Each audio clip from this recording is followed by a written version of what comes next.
शांति। आज है 13 मई 2024 के साकार मुरली। ओम शांति। बाप दादा, मीठे बच्चे, तुम यहाँ मनुष्य से देवता बनने की ट्यूशन लेने आए हो, कौड़ी से हीरा बन रहे हो। प्रश्न है, तुम बच्चों को इस पढ़ाई में कोई खर्चा नहीं लगता, क्यों? क्योंकि तुम्हारा बाप ही टीचर है। बाप बच्चों से खर्चा कैसे लेगा? बाप का बच्चा बने, गोद में आए तो वर्ष के हकदार बने। तुम बच्चे बिना खर्चे कौड़ी से हीरे जैसा देवता बनते हो। भक्ति में तीर्थ करेंगे, दान पुण्य करेंगे तो खर्चा। यहाँ तो बाप बच्चों को राजाई देते हैं, सारा वर्षा मुफ्त में देते हैं। पावन बनो और वर्षा लो। ओम शांति। बच्चे समझते हैं कि हम स्टूडेंट्स हैं।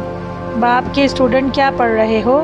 हम मनुष्य से देवता बनने की ट्यूशन ले रहे हैं। हम आत्माएं परमपिता परमात्मा से ट्यूशन ले रहे हैं। अभी समझ गए कि जन्म बाई जन्म अपने को देह समझते थे, ना कि आत्मा।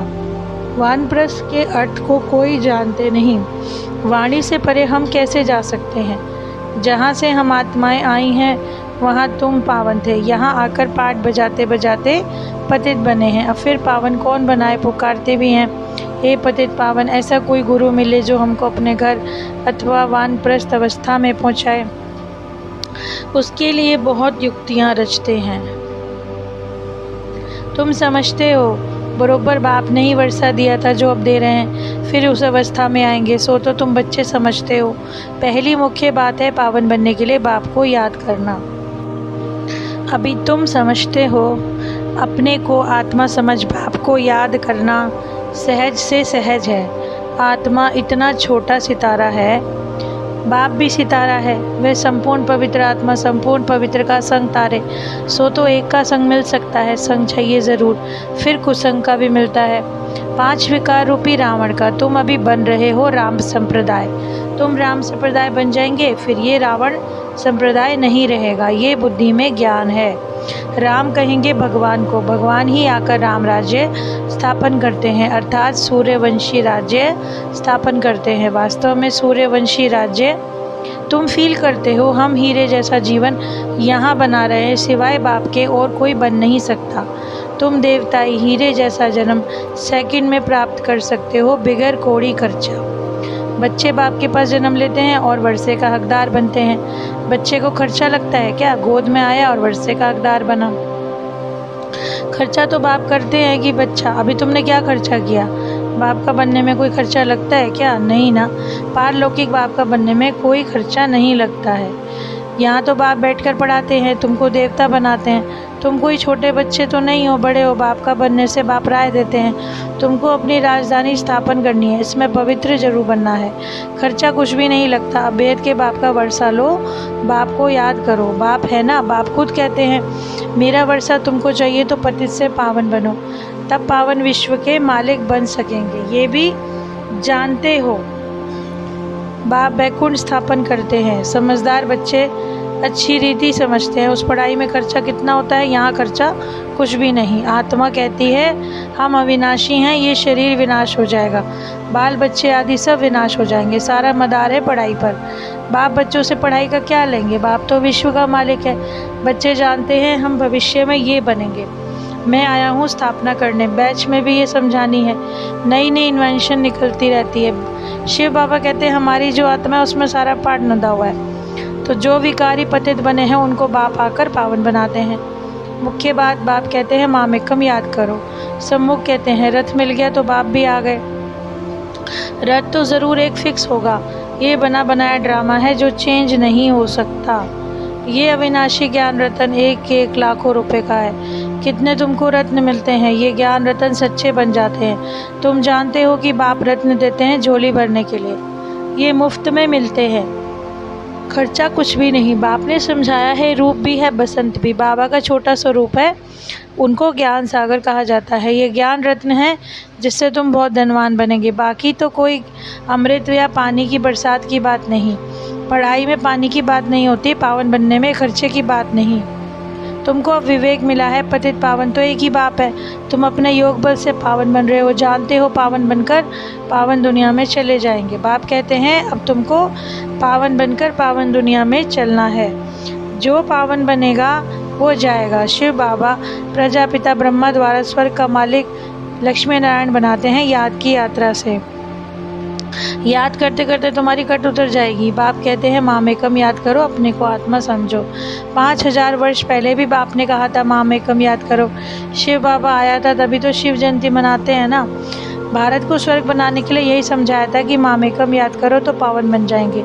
छोटी छोटी बच्चियां भी ऐसे बैठ समझाएं। बेहद का बाप शिव बाबा ऐसा समझाते हैं। बाबा अक्षर बहुत मीठा है। बाबा और वर्षा इतना निश्चय में बच्चों को रहना है। मनुष्य से देवता बनने का ये विद्यालय है। देवताएं होते ही हैं पावन। अब बाप कहते हैं अपने को आत्मा समझ, मुझको याद करो मन मना भव। बाप सुनाते हैं कि मैं पतित पावन हूँ, मुझे याद करो तो तुम्हारी खाद निकल जाए और सतो प्रधान बन जाएंगे। मेहनत ही ये है, फर्स्ट क्लास ज्ञान है, परंतु प्राचीन योग की बात कोई जानते ही नहीं। पावन होने की बात तुम सुनाते हो जो तुम समझते भी नहीं। बाप कहते हैं तुम सब पतित तमो प्रधान बन गए हो। अब अपने को आत्मा समझकर मुझे याद करो। असल में तुम आत्माएं मेरे साथ थी। मुझे तुम बुलाते हो ओ गॉड फादर आओ। अब मैं आया हूँ तो मेरी मत पर चलो। मैं है मास्टर सर्वशक्तिवान एवर पावन। अब मुझे याद करो। इसको ही प्राचीन राजयोग कहा जाता है। तुम धंधे आदि में भले ही रहो, बाल बच्चे आदि भले संभालो, सिर्फ बुद्धि योग सबसे हटाकर मेरे साथ लगाओ। सबसे मुख्य बात यह है कि बाप कहते हैं मुझे याद करो, याद से ही पाप मिटेंगे और तुम देवता बन जाएंगे। अच्छा मीठे बाप दादा प्रति याद प्यार, मीठे मीठे सिकेलदे बाप दादा प्रति बच्चों का याद प्यार और गुड मॉर्निंग रूहानी बच्चों की, रूहानी बाप को नमस्ते। अभी हम साइलेंस में बैठेंगे।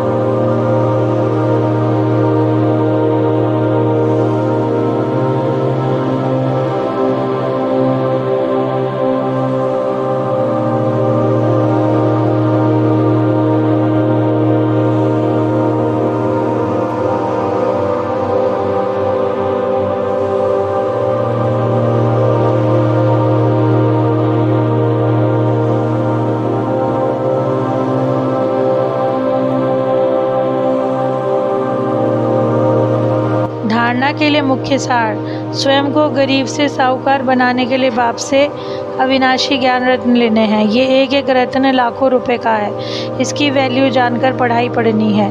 ये पढ़ाई ही सोर्स ऑफ इनकम है। इसी से ऊंचा पद पाना है। राम संप्रदाय में आने के लिए संपूर्ण पवित्र जो बाप है उसका संग करना है। कुसंग से सदा दूर रहना है। सबसे बुद्धि योग हटाकर एक बाप में लगाना है।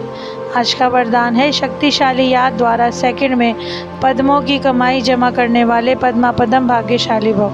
आपकी याद इतनी शक्तिशाली हो जो 1 सेकंड की याद से पद्मों की कमाई जमा हो जाए। जिनके हर कदम में पदम हो तो कितने पदम जमा हो जाएंगे। इसीलिए कहा जाता है पद्मा पदम भाग्यशाली। जब किसी की अच्छी कमाई होती है तो उसके चेहरे की फलक ही और हो जाती है। तो आपकी शक्ल से पद्मों की कमाई का नशा दिखाई दे। ऐसा रूहानी नशा, रूहानी खुशी हो जो अनुभव करें कि ये न्यारे लोग हैं। आज का स्लोगन है ड्रामा में सब अच्छा ही होना है। इस स्मृति से बेफिक्र बादशाह बनो। हमारे प्राण प्यारे बाबा को पद्मा पदम बार दिल से शुक्रिया। आज की इतनी ज्ञानवर्धक मुरली के लिए बहुत बहुत शुक्रिया। ओम शांति।